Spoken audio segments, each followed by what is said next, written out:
Hola, buenas noches, amigas y amigos. Aquí estamos un jueves, noche más, en la caja negra de AC Principado Televisión para hablar de un tema monográfico, un tema de actualidad, y en este caso un tema especialmente importante y especialmente grave, para hablar de lo que está ocurriendo en Israel, en Gaza.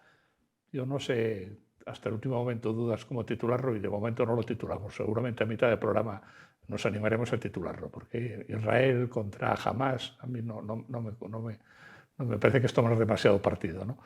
Así que, bueno, el tema es evidente cuál es, ¿no? Lo que está ocurriendo, los sucesos tan graves, sucesos bélicos, quizá no sea una guerra en el sentido, bueno, tenemos aquí especialistas que nos lo pueden decir, ¿no?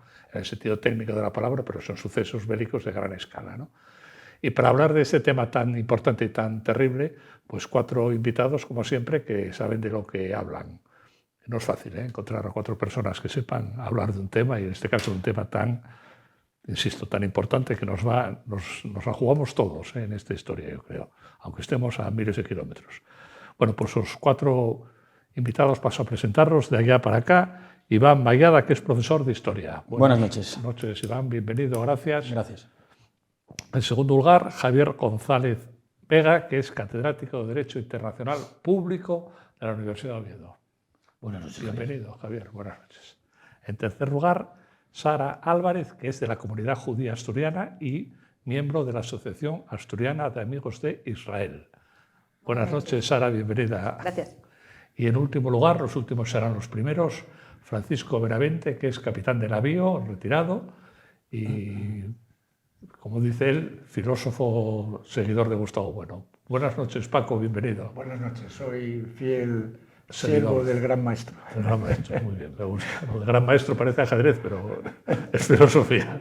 Sí, sí. Bueno, pues lo que decía al principio como introducción, que no hace falta mucha introducción porque estamos todos al cabo de la calle, aunque con puntos de vista muy distintos. Por lo tanto, decir que se está al cabo de la calle es relativo, porque seguramente, y aquí en esta mesa, y no digamos en el conjunto de la sociedad, las opiniones y las visiones son muy distintas. Pero el tema está claro cuál es, ¿no? ¿Qué está ocurriendo? ¿Por qué llegamos a este punto? ¿Y qué puede ocurrir? ¿No? Con causas y con hechos y consecuencias, ¿no? Es la tríada que se abordan los temas históricos. Y sin más, yo os pediría que opinaseis al respecto. Vamos a empezar por el final, por las consecuencias. ¿Qué creéis que puede pasar en las próximas horas? Porque ya se anuncia desde el primer momento, se anuncia una contraofensiva por parte de Israel, pero no se está produciendo, o al menos no se está produciendo como se esperaba, no diríamos una ofensiva terrestre muy amplia. ¿Creéis que se va a producir en este fin de semana? Estamos ya en puertas. ¿Creéis que como siempre los analistas se equivocan, nos equivocamos y las cosas son más complejas o van por otro lado? A ver, opiniones.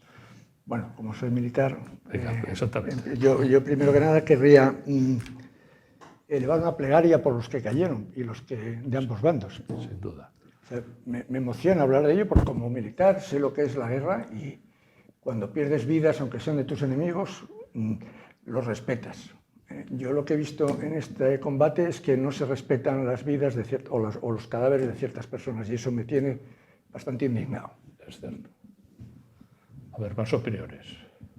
Bueno, yo, por vaticinar un poco, nadie sabe lo que va a suceder porque no somos adivinos. Sí es verdad que yo creo que Israel está jugando la baza de intentar ser lo más quirúrgicamente preciso que pueda con esos bombardeos sistemáticos que hay en la Franja de Gaza.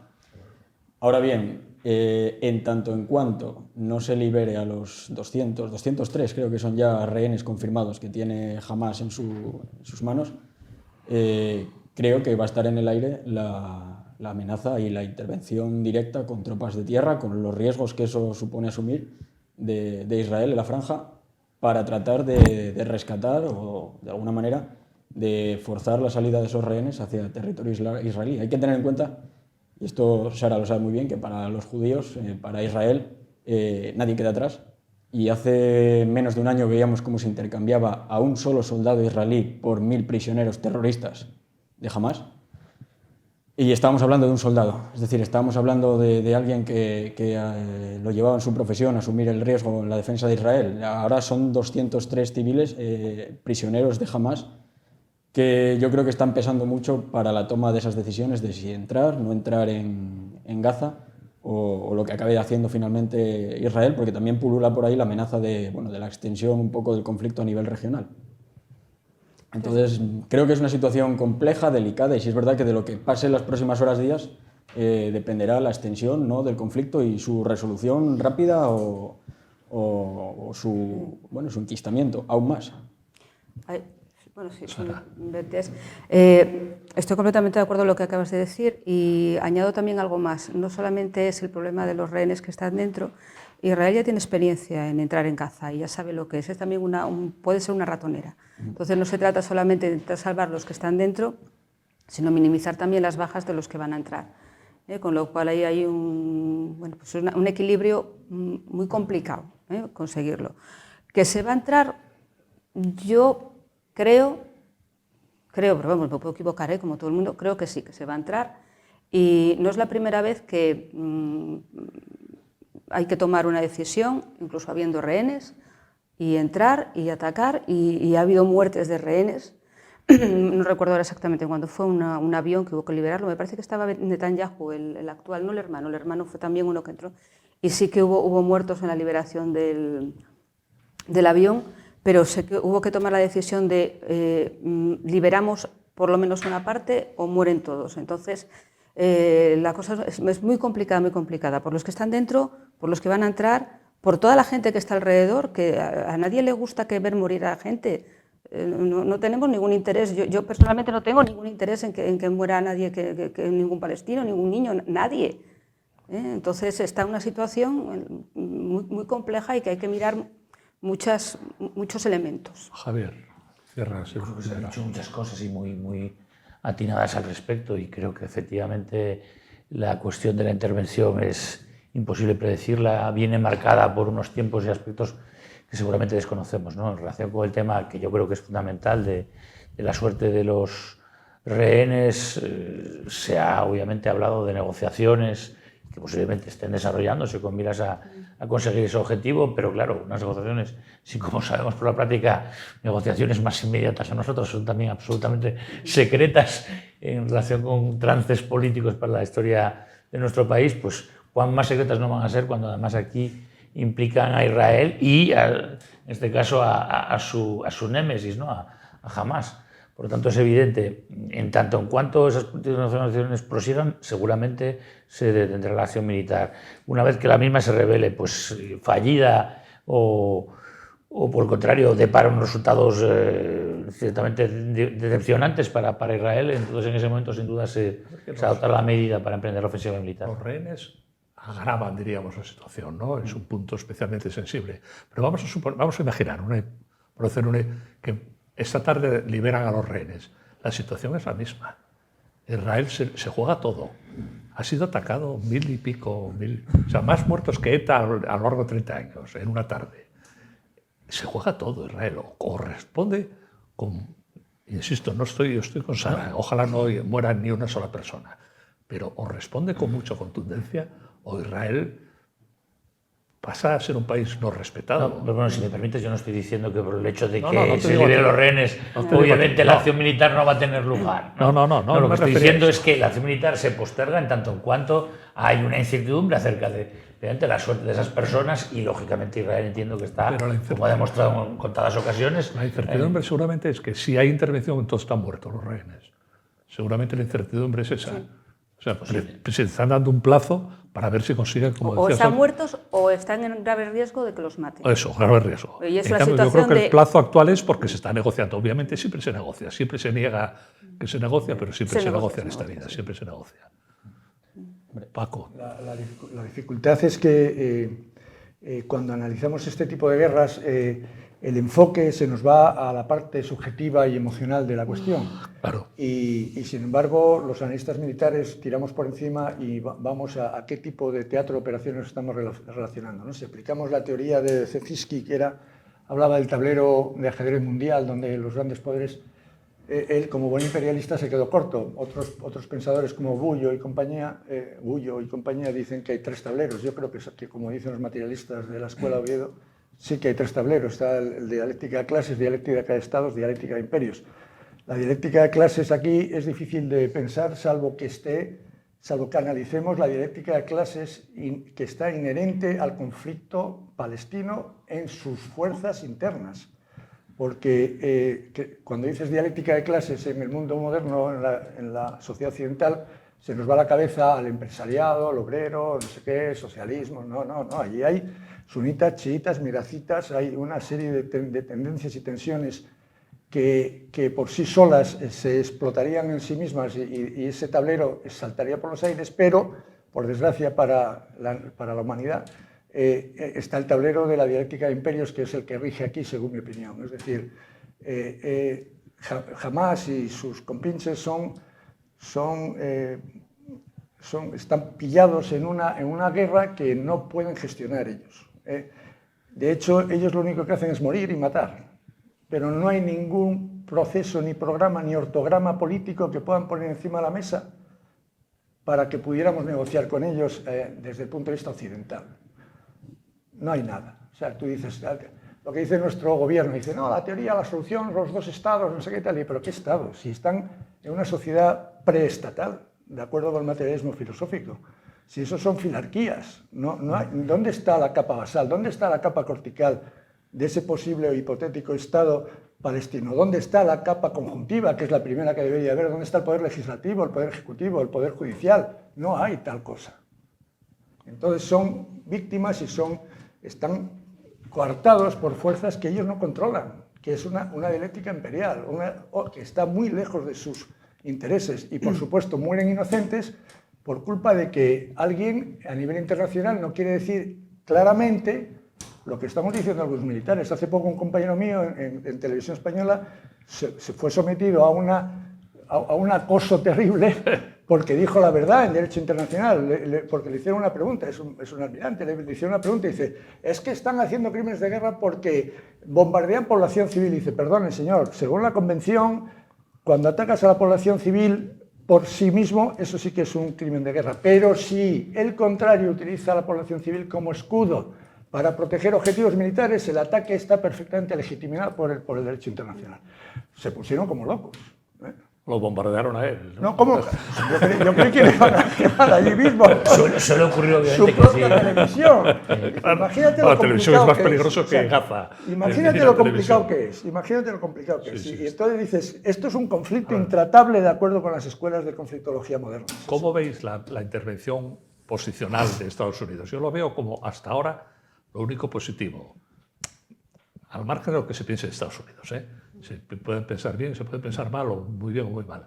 Pero el hecho de que Estados Unidos se haya posicionado tan rápido con la Armada y que haya ido Biden ayer, indica que va a ser difícil que se generalice el conflicto. Porque están ahí para eso. Están para evitar que Irán se anime, por ejemplo, que si no es fácil que se animase Irán, con lo cual ya adiós. No tienen medios ni dinero. Las guerras se hacen con dinero. Por eso, pero el hecho de estar ahí, yo creo, no sé si lo veis así o no. Es evidente que el despacho de los portaaviones no se entiende si no es obviamente en esa perspectiva de disuadir a potenciales implicados en el conflicto. Lógicamente, para hablar del conflicto de Gaza no hacían falta los portaaviones en el área, pero lógicamente ahí se trata obviamente fundamentalmente de disuadir a potenciales intervinientes. La cuestión estriba en que, bueno, tú dices es un aporte positivo. Bueno, pues, por de pronto predecible cuál iba a ser la posición de Estados Unidos de América, teniendo en cuenta que ha fraguado una alianza sagrada con Israel desde hace al menos 50 años. Y digo 50 años, en realidad habría que retrotraerse a la Guerra de los 6 días, que fue donde ya, digamos, el esfuerzo estadounidense para sostener las operaciones israelíes fue significativo. Pero, bueno, en Yom Kippur llegó al paroxismo hasta que el punto de que si no hubiese sido por Estados Unidos de América, Israel hubiese perdido la guerra. Por lo tanto, quiere decir que seguimos sencillamente en los términos en los que estábamos. Una alianza, pues eso, sagrada. Y cómo no iba Biden, máxime teniendo en cuenta en los últimos tiempos las críticas que ha merecido su política, por ejemplo, en relación con Irán, no iba a alinearse firmemente desde el primer momento con Israel. Era indiscutible, debía hacerlo, no había otra manera. Pero bueno, en este sentido, que el Departamento de Estado y el Gobierno de Estados Unidos de América no tenían ninguna duda, ¿no? Otra cosa es lo que siempre late a la hora de evaluar la política estadounidense y son expertos estadounidenses lo que lo dicen, ¿no? Hasta qué punto y en qué medida esa alianza sagrada es conveniente para los propios intereses de Estados Unidos como potencia global. Sí. Porque, lógicamente, por de pronto le priva de una capacidad de mediación que sería deseable, una potencia con digamos, unos intereses, unos objetivos, incluso unos valores. Eso te queda definitivamente cerrado. Y en el sentido hay que decir que fue muy desgraciada la circunstancia de la presencia de Biden precisamente al día siguiente de haber tenido lugar voy a llamarlo ya la explosión en el hospital de Gaza, porque, como sabemos, la agenda multilateral que tenía programada y que trataba de abundar un poco esa idea de Estados Unidos mediador, Estados Unidos, efectivamente, quedó totalmente abortada, y al final nos quedamos con una foto que, bueno, era previsible. Pero ahí habría que insertar la propia, o sea, el otro tablero. En el tablero de la dialéctica de los estados, no solo hay la codeterminación de Estado frente a Estado a través de las confrontaciones corticales, sino que los propios Estados dentro de sí mismos tienen una batalla por su propia autaxia. Entonces, Biden necesita, o los que manden en Biden necesitaban cortar de raíz la acción de la administración, voy a quitarme esto que suena, la acción de la administración Trump cuando propuso y promulgó y echó a andar los acuerdos de Abraham, que eran... Y todo el mundo dice, por favor, no me menciones eso, que estamos hablando de Bahrein, Emiratos, tal, o sea, las grandes potencias mundiales, Portugal, Grecia, España, tal. No, pero era un camino iniciado. Sí. Y eso no es transportable al tablero de la dialéctica de imperios. Eso hay que verlo en el tablero de la dialéctica interna de los estados, eutaxia americana. Se les viene encima las elecciones y hay mucho dinero en juego. Entonces, por desgracia, todas las guerras son dinero.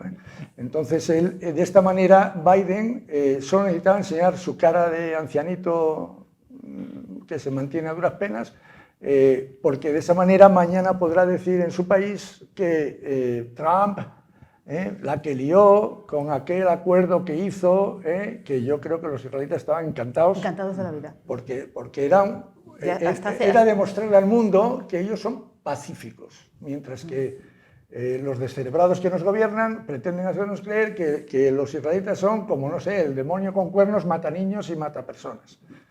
Y ahí estamos, ¿no? Esa es la dialéctica. Esos acuerdos estaban dando muy buen resultado. Claro que sí. Y de hecho se habían firmado muchos contratos con cosas económicas y además, por ejemplo, en uno de los países árabes, no me acuerdo cuál era, se había construido una sinagoga, se había inaugurado una sinagoga. Ya había ido el rey a construirla, Bahrein, y entonces Sudán, sí. no, y en uno era por la zona de... Estaba Bahrein, Emiratos, pues Sudán, en uno de esos. Marruecos, sí. Y entonces con Marruecos estaba la situación ya muy bien. Bueno, Marruecos. Porque además Marruecos hay muchos ciudadanos israelíes que son de origen marroquí y entonces, bueno, pues hacer ahí esa unión. Y se ha ido un poco, vamos, se ha ido todo. No insultemos a la inteligencia. Marruecos tiene establecidas unas relaciones bueno, de facto con Israel desde hace muchos años. Pero, claro, se ha querido, digamos, visualizar a través precisamente de... Pero era por una cara, no tal, pero otra, entonces Bueno, era por las dos caras, más como- o menos había entrado Pero es que el rey de Sí, sí. Marruecos y el rey de Marruecos tiene un problema.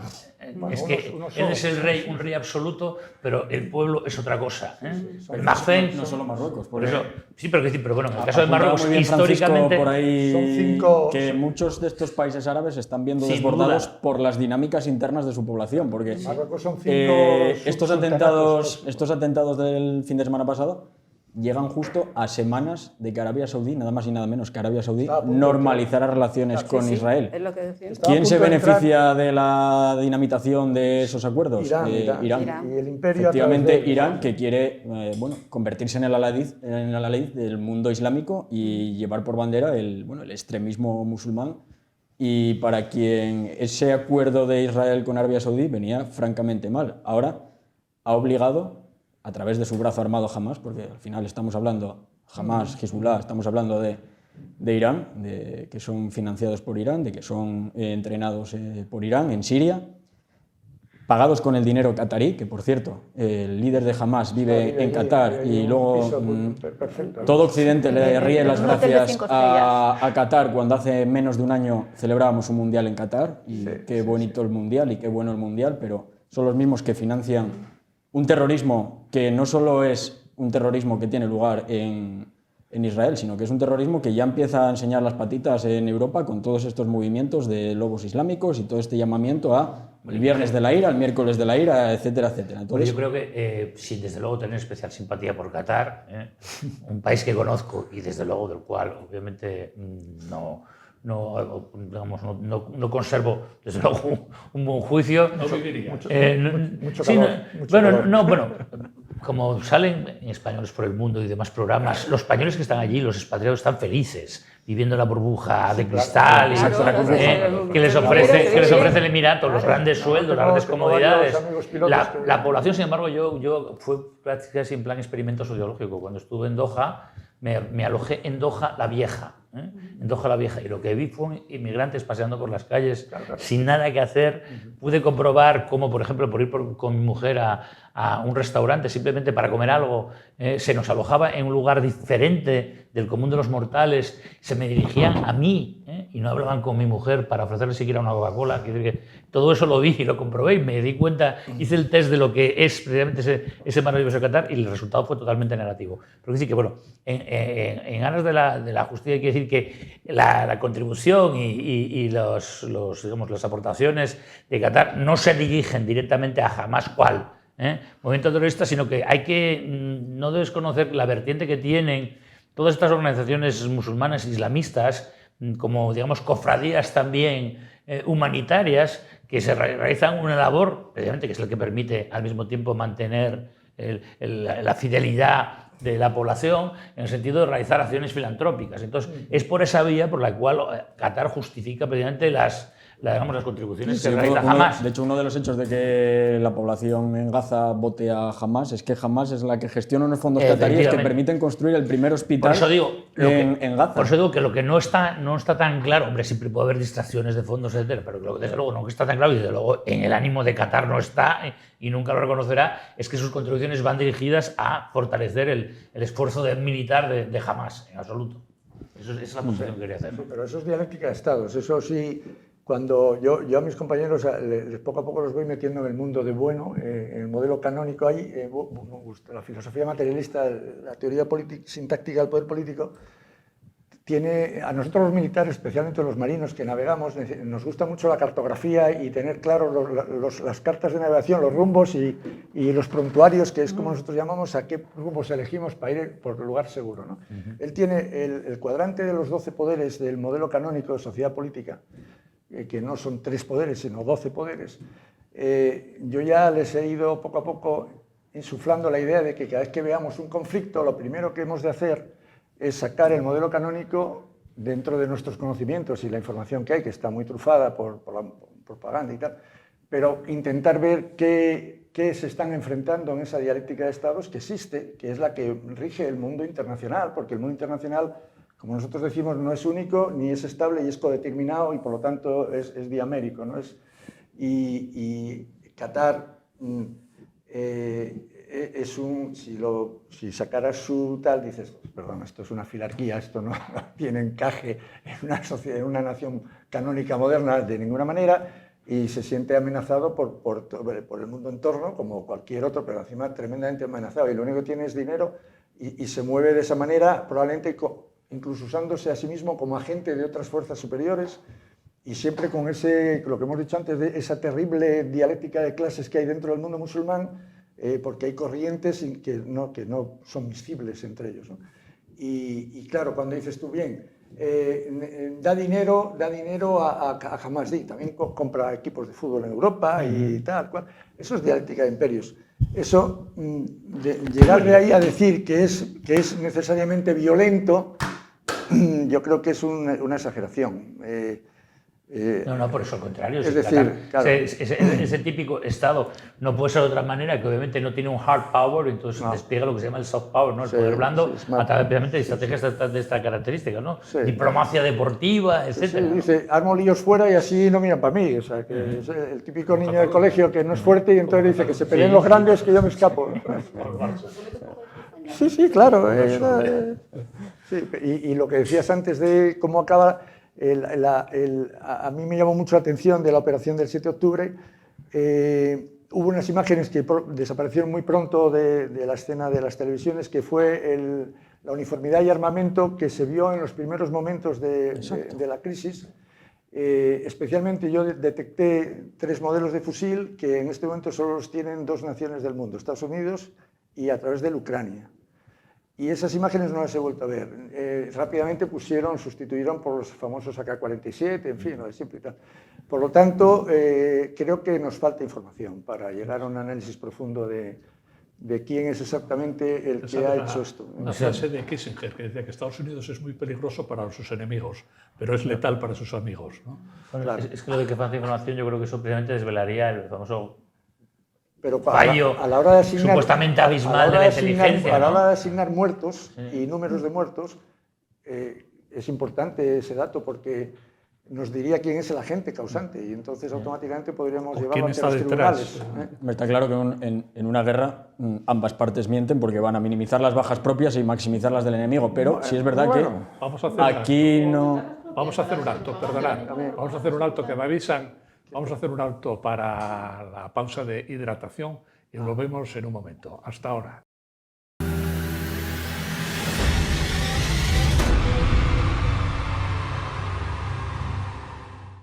Bueno, pues ya estamos de vuelta de la pausa de hidratación y seguimos por donde íbamos.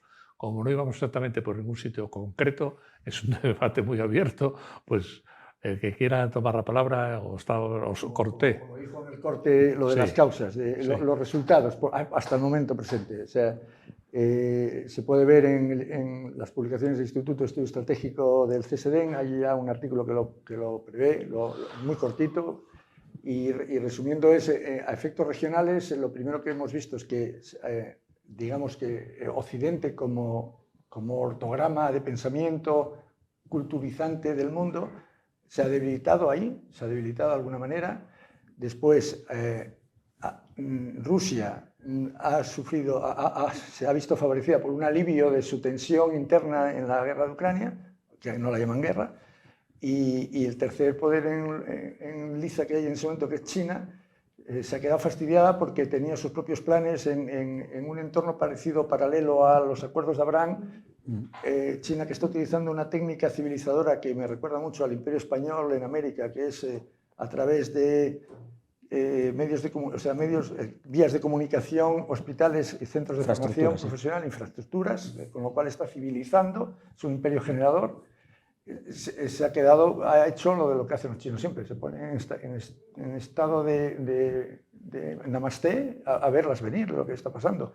Pero luego en el área privada también hay que decir, porque puede ser interesante, que Israel inside, o sea, en sí mismo, la administración Netanyahu tenía una serie de controversias importantes porque de la misma manera que en otros países, y no cito al mío porque ya lo vais a ver vosotros, de alguna manera el Ejecutivo se estaba extendiendo dentro de la capa conjuntiva de la nación israelita y estaba empujando con el codo al Legislativo arrinconándolo de alguna manera y tuvo controversias dentro de la propia población que se quejó de eso. No quiero decir que tenga que ver con la guerra, pero forma parte del entorno. Bueno, en todo caso, hay que decir que algunos analistas han atribuido posibles debilidades, especialmente en relación con la respuesta israelí, a la mella que habría podido hacer, ¿no? Pero en el ejército implicado, en este caso en el debate político, que habría bajado un tanto la tensión y que habría, digamos, privado de cohesión. Eso se ha escrito, no estoy con ello compartido, pero personalmente lo veo cogido por los pelos, de hecho, la acción de Estado es muy densa. Está un poco cogido por los pelos, pero sí que es verdad que sobre todo la gente más joven ha bajado un poco la guardia.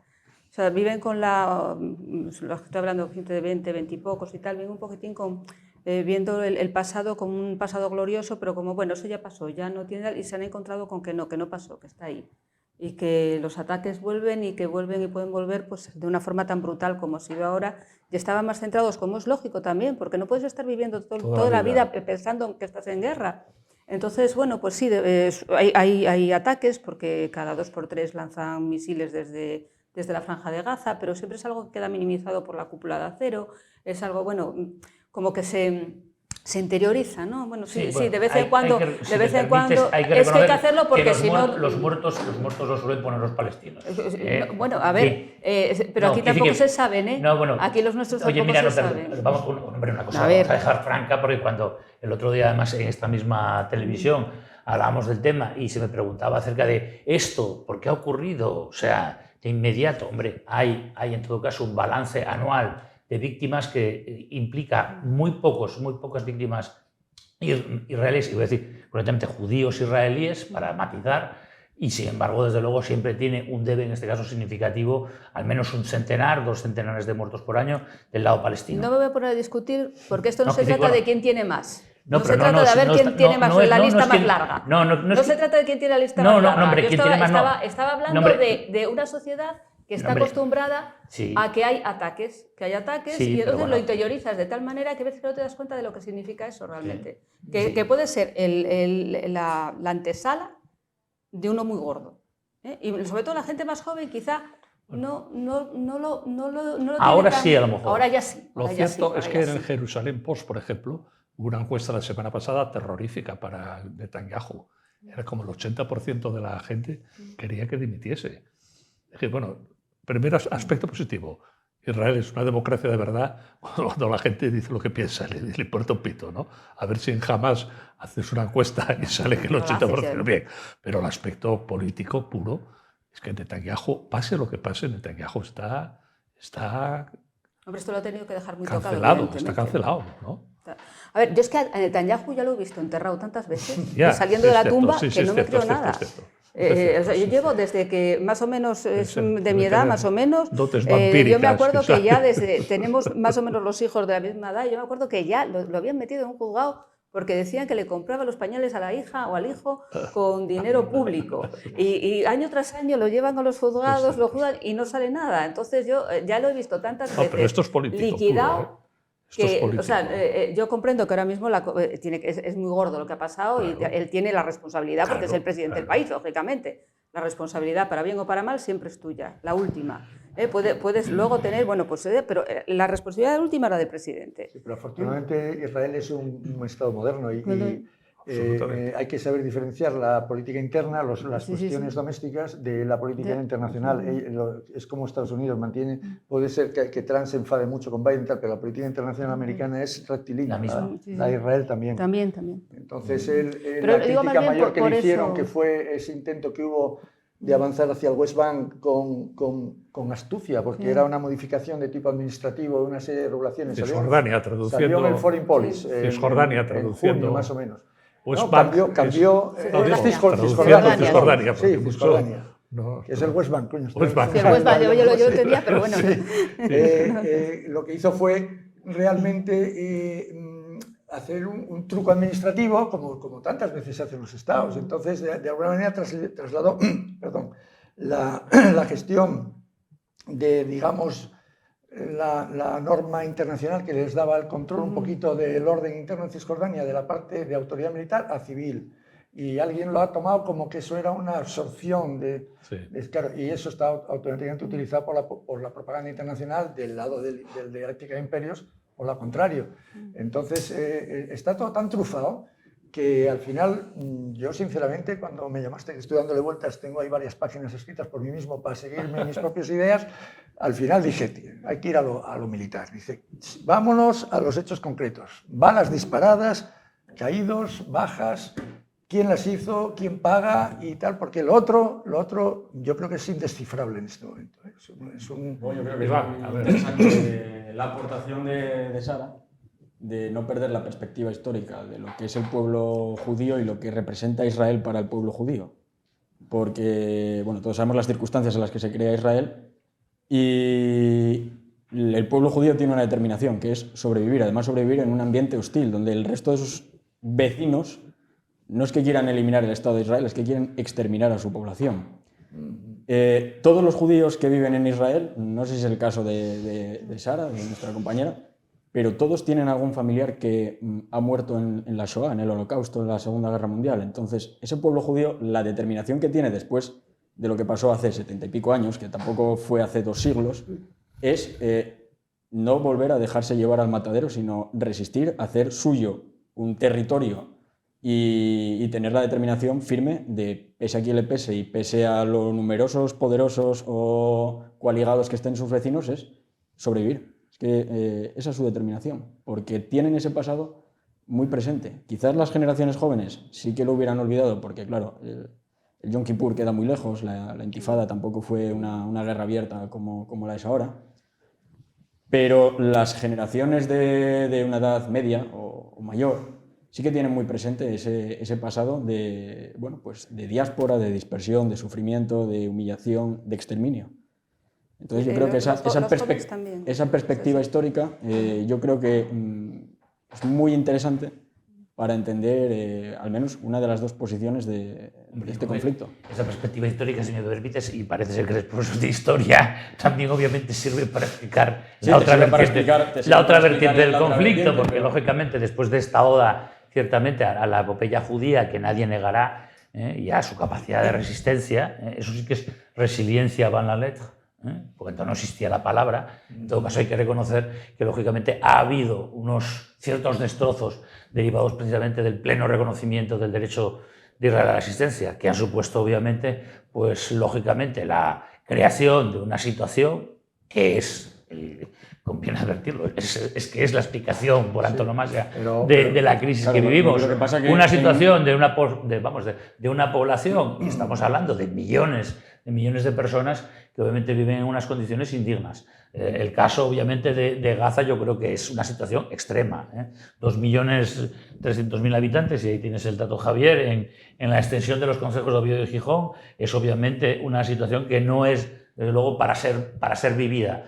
Y si hablamos, por otra parte, de la situación en Cisjordania, el caso tampoco es muchísimo mejor. No solo paralización, sino la regresión en relación con los acuerdos de Oslo, que ha supuesto particularmente el gobierno de Netanyahu y el gobierno de alianza de derecha y extrema derecha que viene gobernando Israel, ha sencillamente consolidado pues, un régimen en Cisjordania, que digo, totalmente desconocedor de los acuerdos de Oslo y de los progresos que se habían iniciado en su momento bajo un liderazgo ciertamente muy distinto. Estamos hablando de Yitzhak Rabin, por el que obviamente yo, desde luego... Y el otro era la OLP que desapareció. Efectivamente, pero que en ese contexto, lógicamente, esas cuestiones han desaparecido de la agenda política y, naturalmente, el pudridero en que se encuentra la situación, digamos, por lo menos el desarrollo y la evolución de la autonomía en Cisjordania, naturalmente, genera una situación, ya digo,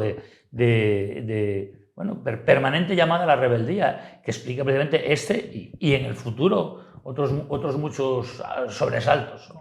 Oye, estamos en Europa y como somos muy egoístas, pensamos, pues cada cual piensa para lo inmediato. Yo tengo la sospecha, precisamente por un poco lo que estabas diciendo tú ahora, en parte, que al final uno de los que va a pagar los platos rotos va a ser Europa. Tenemos grupos humanos importantes de origen árabe, de origen musulmán, mejor dicho, de origen islámico, y que casi se podría decir que en algunos países, no España, pero en otros, Francia sobre todo, necesitan una chispa para que estalle. Ya estalló varias veces, ¿no? Pero para que estalle de verdad. No puede ser esto, no puede haber una intifada en Europa a cuenta de esto, diríamos, como disculpa, disculpa no es la palabra disculpa, como mecha que encienda... Hombre, entiendo que tienes muy presentes los incidentes de Francia de hace unos meses, claro, en los cuales además estaba implícito este componente, digamos, islamista, ¿no? Que obviamente del que participa un significativo segmento de la población musulmana de Francia. Y ciertamente, hay además también elementos propiciatorios. Se decía precisamente a raíz de los atentados de Bruselas del otro día que el que se dirigieran precisamente contra ciudadanos suecos tenían que ver con ciertas medidas, en este caso anti-islamistas, adoptadas por las autoridades suecas recientemente, ¿no? A raíz de las famosas quemas de Coranes en Dinamarca, en Suecia, etc., ¿no? Esa podría ser la razón de identificar esos objetivos, concretamente los hinchas suecos. Quiero decir que Israel está preparado sí, de siempre, pero Europa no está preparada para nada. Claro. Aquí no estamos preparados para nada, estamos en los puntos de Yupi.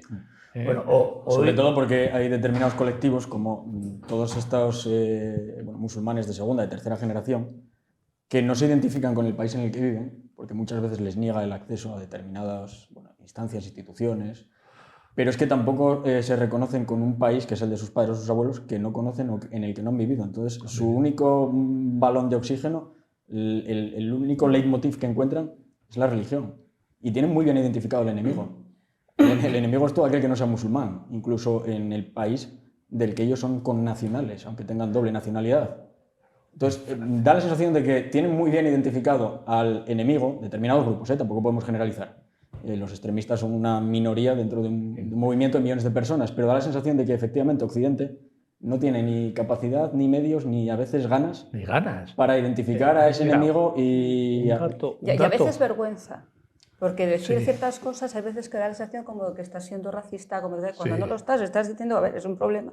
Y precisamente si identifico el problema, los que no están, los que son musulmanes o que no quieren eso, que son personas pacíficas, normales y corrientes, que viven aquí, que no tienen ningún interés en meterse en camisa de 11 varas, van a estar también mejor. Exacto. Porque cuando no tienes identificado quién es, miras mal a todo el mundo.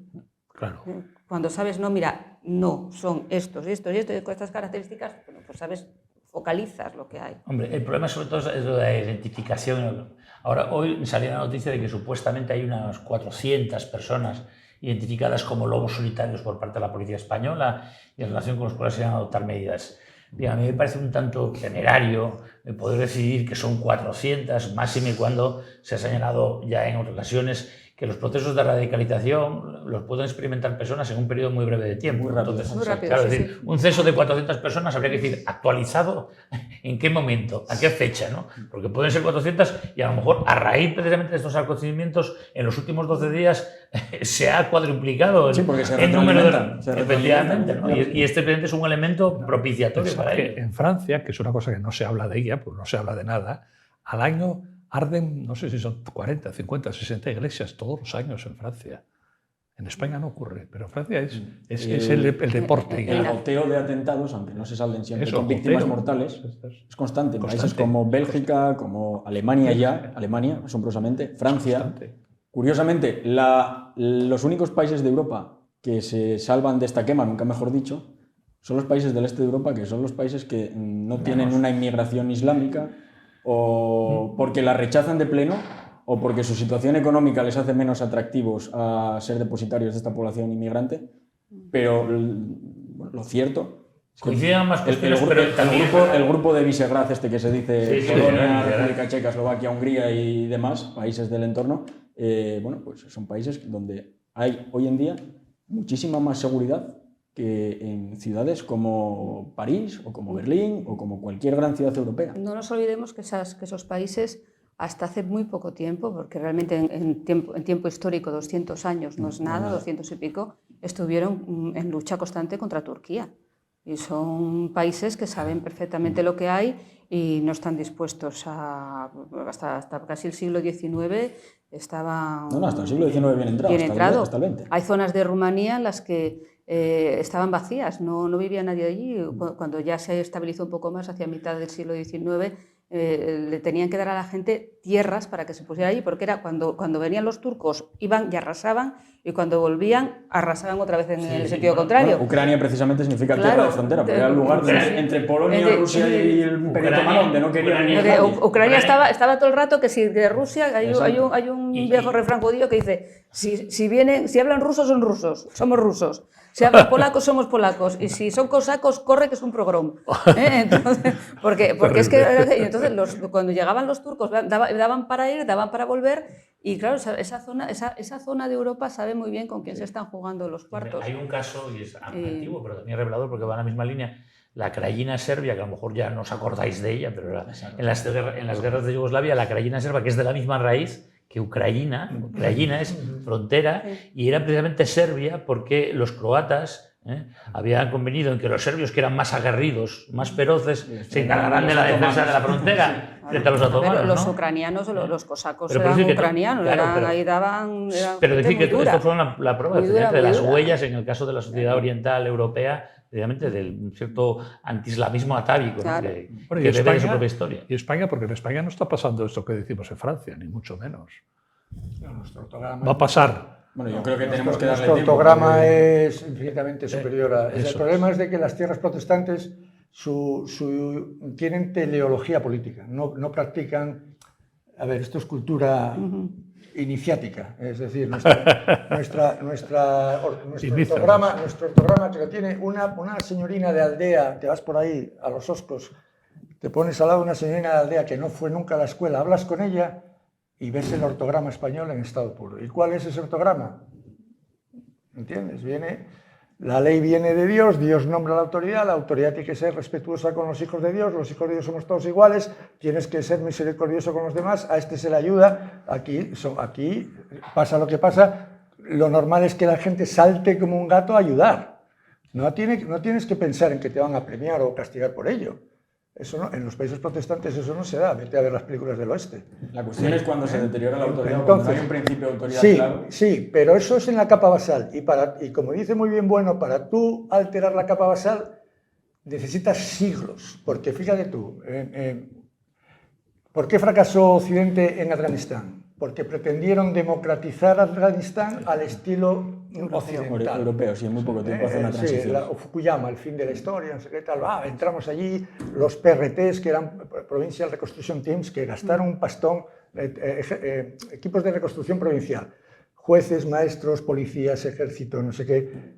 La pasta ni se sabe lo que se gastaron allí. Nada, es cuestión de tiempo. Es cuestión de tiempo. Dices, sí, ¿qué hacía el de allí? ¿Tú qué te crees? ¿Que el ser humano es tonto? El ser humano es más... La gente, los líderes en general piensan que el ser humano es un chaval que se chupa el dedo. Y el ser humano, esa señorina de los Oscos, te ve venir al alcalde y dice: ay, Juanón, ¿cómo te veo venir? Si ya te veo yo. Si es que no engañas a nadie. Y entonces, ¿qué es lo que surge? Lo que surge es tu estructura. Y en España la estructura, por mucho que se empeñen ahora entre sus hermanos en otra cosa, es esa. Esa surge, brota de nuestros genes, igual que en Israel. O sea, salvando la enorme distancia de la construcción de la teología política israelita es diferente que la teología política católica, porque trajo a Aristóteles a través de la patrística, de ahí la metió en la escolástica, y de la escolástica a la escuela Salamanca, y enseñamos al mundo a saber lo que era el derecho de las gentes, ¿no? O sea, un pueblo que hace eso, si tú lo quieres alterar, según Bueno, para cambiar la capa basal, ¿cuánto eran? 500 años. 500 años. O sea, me parece que eran 100 algo generaciones. Sí, pero mira, la matización es la siguiente. Y puedes gastar todo y Sara y yo la de conocemos Estados bastante Unidos. porque estamos en contacto con ella. La matización es que eso sucede con generaciones pasadas, pero la generación presente, los adolescentes actuales, el nihilismo es absoluto. Te pongo un ejemplo. Sí, absoluto. sí. Eso es lo Y que están nos dispuestos a dice, comprar eso es lo que nos cualquier dice la mensaje, propaganda. cualquier Eso es lo que mensaje. nos dice la propaganda. No. La gran mayoría son gente de la calle que vive su vida, vive su tal, busca su trabajo, vive con su pareja, tiene sus conflictos y tal.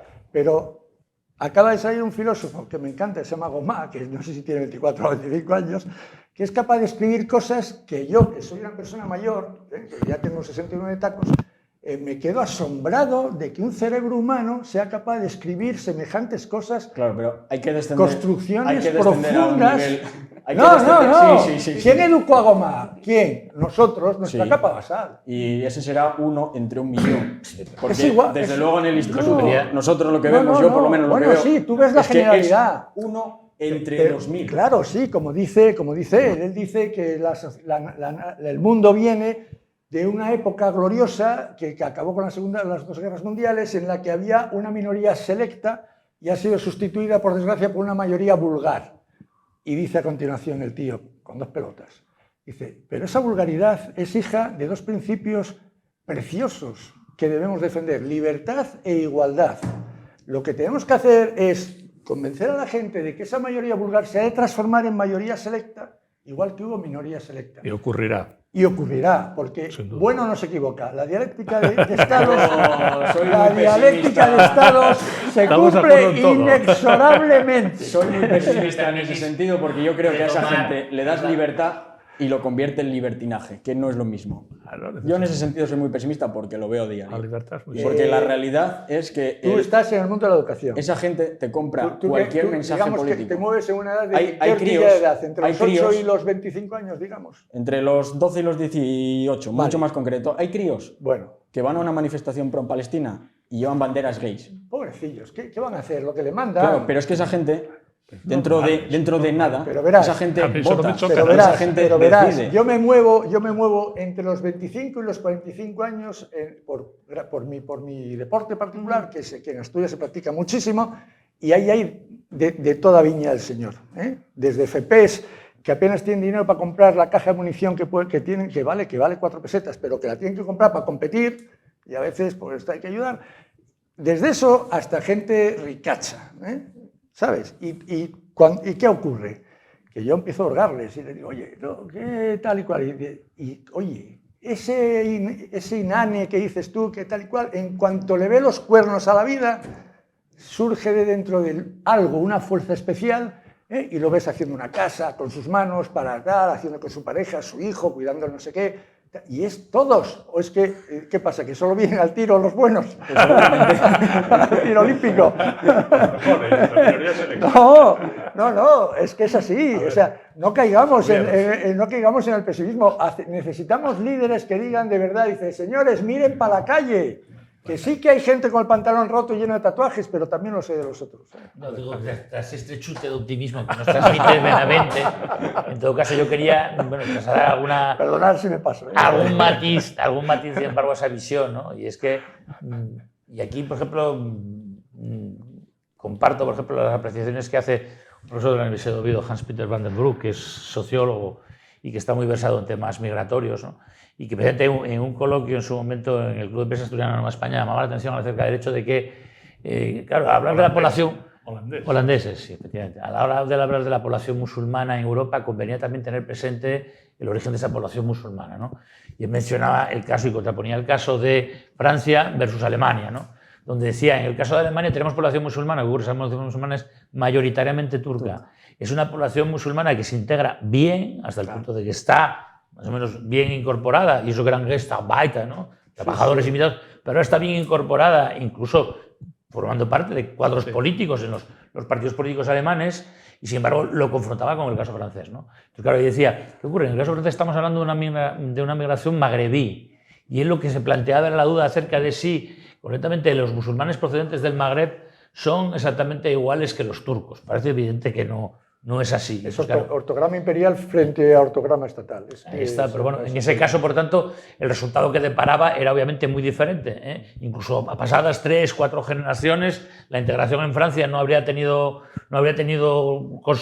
resultados, desde luego, fructíferos, y en cambio en Alemania, en un periodo incluso menor de tiempo, sin embargo, sí había deparado una plena integración. Y un matiz. Y sin embargo, en eso cuando hablan de Francia, no cuentan la magnífica integración que hubo con los argelinos. Sí, magnífica integración con los argelinos, pero... Hubo algún loco, como siempre, como en toda viña del Señor sale una agua torcida, pero es evidente que los recurrentes episodios, porque en Francia estamos hablando del último estallido, pero recordemos que en el año 2005-2006 también hubo un episodio muy virulento. Entonces, a modo de conclusión, yo diría, como preguntaste tú antes cómo va a acabar lo de Israel, yo diría... deberíamos de ser prudentes o las fuerzas que gobiernan el mundo o los humanos en general, aunque el género humano no existe como tal, porque lo dice el profesor Bueno, dice que es una construcción inexistente, pero los humanos uno por uno tomados como tal, deberíamos de saber que el peligro no está en la religión, sino en la procedencia cultural de cada persona, porque le han negado el acceso al ser humano pleno, que es el ser humano digno, ¿eh? ¿Entiendes? Es decir, no puedes soportar, como vi otro día en televisión, que la personalidad de los musulmanes no existe porque se diluye en la UMA, que la UMA es una especie de magma. Dice, te oyo campanas, pero las ha mezclado todas juntas. Dice, ¿cómo le niegas tú la dignidad a una persona, tío? No, eso no es católico, ¿eh? O sea, que él no sea católico no implica que yo diga que como no es católico le quito la dignidad, en absoluto. ¿Te entiendes? Sara, cuéntanos algo. Sobre cómo veo ¿cómo estás viendo? A ver, yo llevo como viviendo en una pesadilla 2 semanas. Sí. Desde que empezó fue una pesadilla el viernes, porque las primeras noticias era que había sido un ataque, pues un ataque más. Ya entraron, ya a ver, pero cada vez las cosas eran peor y ya cuando vimos lo que había pasado era algo tremendo, horroroso. Y la pesadilla continúa porque bueno, yo creo que nadie quiere una guerra a esta escala, nadie quiere ver morir a los demás. Lo que decías, el enemigo es enemigo, pero es una persona. Claro. O sea, y además yo no considero enemigo a un niño pequeño, no considero enemigo tal, no lo es. Entonces, eso es lo que no quiero. Por hecho que se va a armar gordísima. Y quizá no. Y quizá no. A ver, hay una cantidad de muertos muy grandes, si es verdad, claro. La cifra es como todo. Sí. Entonces, ya por las dos partes es una cifra de muertos muy, muy, muy importante. Y entonces, a mí lo que me extraña es esa gente, los que lo hicieron, no sabían que esto iba a pasar. Sí, claro, sabían que iban a atacar, sabían que les importa un rábano su propia gente. Mira, les importa. Ahí hay que ser evidente, efectivamente, naturalmente jamás precisamente no tienen en absoluto en cuenta a su propia población. Les gusta. Eso es evidente, porque es un elemento presente en su estrategia. Se basa precisamente en el victimismo que destila el hecho de que tras un ataque va a haber la consiguiente represalia y la consiguiente mortandad. Son un medio para un fin, que es el de dar pena. Eso es evidente. Y si con ellos, si tiene que matar 3.000, 4.000, no importa. Pues van al paraíso. Proponíais jamás contra la lógica de la razón. Sí, es. Al fin y al cabo, esa es la dinámica diabólica, ¿no? En la que está enzarzado precisamente la estrategia. Jamás los palestinos es otra. Claro, es que sin duda. Jamás es un grupo terrorista que se hizo con un Estado. Lo que no quita para que obviamente haya palestinos como de hocicos y asumiendo frontalmente esa estrategia, ¿no? Exactamente. Lo mismo. Jamás consiguió lo que no consiguió el Estado Islámico. Por eso yo creo que conviene recordar lo que fueron un poco lamentables las declaraciones que al calor de una rueda de prensa hizo el presidente de Israel, Herzog, cuando llegó a hablar de responsabilidad colectiva de la población de Hamás en relación con los actos terroristas cometidos, ¿no? Dice que esa idea latió, además por preguntas de un periodista británico, ¿no?